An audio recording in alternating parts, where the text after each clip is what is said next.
Yo, how's it going everybody? You got Sketch here and welcome back to the channel. On this episode we're looking at a game that was a regular feature on Nick Arcade's video challenge and was one of the most struggled with when chosen by contestants. We're checking out Sol-Deace, developed by Wolf Team and published by Telenet in 1990. Listen to the X68000 computer and the Sega CD as Sol-Deace. This will be renamed to Sol-Deace and ported to the Sega Genesis in 1992, published by Renovation Products. This always looked cool when it came up on the show, and playing through it showed that there was some unexplained layers to how it actually worked. Before begging on too much more though, let's check out the story. In the far future, humanity creates the GCS-WT supercomputer and an AI circuit that becomes sentient. Once switched on, it turns societies into dystopia and struck down any that tried to oppose its ambitions. Scientist Edwin Feast is one who held back the threat on the off-world colony of Silius, where he develops the Sol-Feast craft to battle the supercomputer, but is killed before they are widely produced. Two pilots, Eric and Masao, embark on the only existing craft to battle the mechanical forces and shut down the operating system. Gameplay-wise, you've got a 2D horizontal shooter where you'll blast your way to the GCS-WT supercomputer through 7 challenging stages. The power-up system is pretty interesting here since you can collect 3 weapons on the top, middle, and bottom of your craft independently.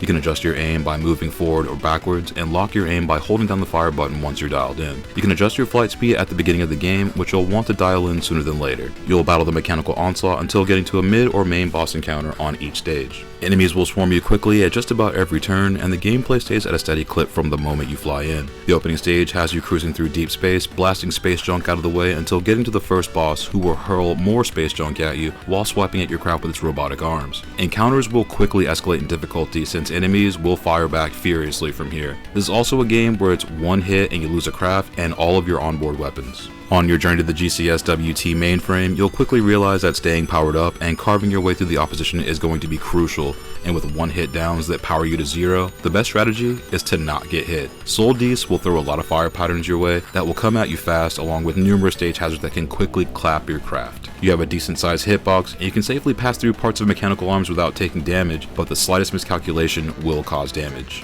You fly back in immediately where you go down, but at the cost of coming back at 0, which can leave you getting repeatedly smoked trying to recover if you're unlucky. You get the first extended 30,000 points, and then each 70,000 thereafter. You've also got unlimited continues, but using continues after stage 5 will bring you back to stage 5. Levels go by quickly, and the boss battles after stage 1 will all have patterns to learn and core shooting tactics similar to Gradius or R-Type.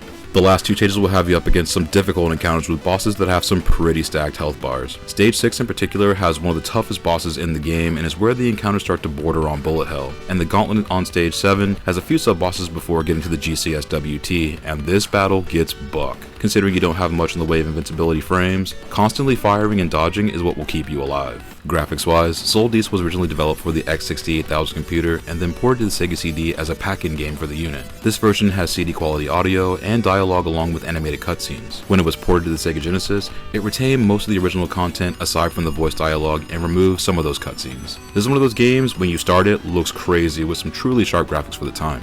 The parallax scrolling, sprite rotation, and shearing you'll see throughout the game is pretty sick, and you get some various stages that all have a good bit of background details. The first few levels set the bar with a lot of background and foreground elements like the broken concrete and walls of fire, and by the back end of the game, the strongholds of the GCS-WT look like something you would see in the latter parts of Thunder Force 2. Moving through deep space and being able to push space junk around looks awesome here, and as the pieces get larger, they get harder to push back, so the attention to physics is pretty sick. Getting to stage 3 puts you on an artificial sun, where you'll fly through seas of red and just try to make it through, as this is the peak of hectic levels. Missiles and biomechanical enemies crop up here in addition to streams of fire as well. This is a spot where the game does slow down a little bit since it has so much happening between the environment and the enemy shots flying everywhere. This does happen in a few of the encounters near the end of the game, like the mainframe exterior and the stage 6 boss also. As you get closer to the mainframe, you'll face more mechanical beasts that gradually get larger. The bosses the size of a space station is a sick encounter that gets pretty spicy leading into the back end of the game. You'll see some really cool looking enemies and environments, and the game only slows down in a couple spots when the action is downright insane. There's also cutscenes between each stage, breaking down your mission alongside the opening and ending cutscenes as you make your way back to Earth. While the opening and ending aren't fully animated like the Sega CD or X68000 versions, these scenes still look pretty good as you jet into each planet and watch the climax of the game. Sound-wise, Sol-Deace is pretty sick with its high-energy soundtrack despite having some flaws in its audio, so we'll talk about the good parts first. The music here is awesome from composer Motoi Sakuraba. The soundtrack is one of the main things that will get stuck in your head aside from the graphics of the opening stages. The percussion and instrumentation of this version is solid solid with several memorable jams as you move through the game. The sound effects are decent. If you're familiar with other Wolf Team games, you'll probably recognize the explosion and shot sound effects. The bigger explosions got some weight behind them, but the smaller ones are a bit lighter with their impact. Shot audio is also varied depending on which weapons are equipped, and there will be a lot of things that just don't have sound effects like the press on stage too. And you'll see a lot of things like this during the game's 30-minute run. You can certainly tell it's an early Genesis game by how it sounds and based around the games that came out before this, and you can hear the difference between how certain developers were handling their audio for the system. The music is surely a dub for the overall composition, especially when you hear the Sega CD audio and the Genesis side by side. Wolf Team does make it work here,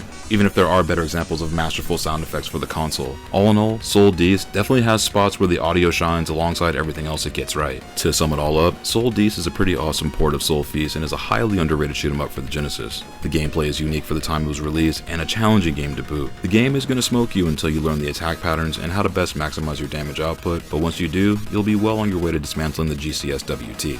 There are also several cheat codes like level skips and 99 lives if you want to use them, but the game is very much possible without them. It makes sense why contestants on Nick Arcade often had trouble with this one, since it comes at you fast. Despite the difficulty, you can have a lot of fun learning this one. Sol-Deace gets an 8 out of 10 and comes recommended to shoot 'em up fans and action game fans looking for a challenge. In the pantheon of Genesis and Mega Drive shooters, this one is towards the middle of the pack. While maybe not the best of the best, it is certainly far from the worst and totally worth a look if you're into shoot 'em up games. This is starting to creep up in price, with original copies being $50 for loose carts and around $140 for complete copies. The recent Retrobit reissue goes for around $80 to $90 for new copies. The Sega CD version, however, is significantly cheaper, often going for about $9 for loose copies and about $20 for complete copies. The Japanese version goes for about $40 complete as well. If you see a still copy out there of either, expect to pay about $80 to $100. This is a good shoot 'em up to add to the collection and a great one to learn. If you're into shoot 'em ups and want something a little bit different, play this one however you can.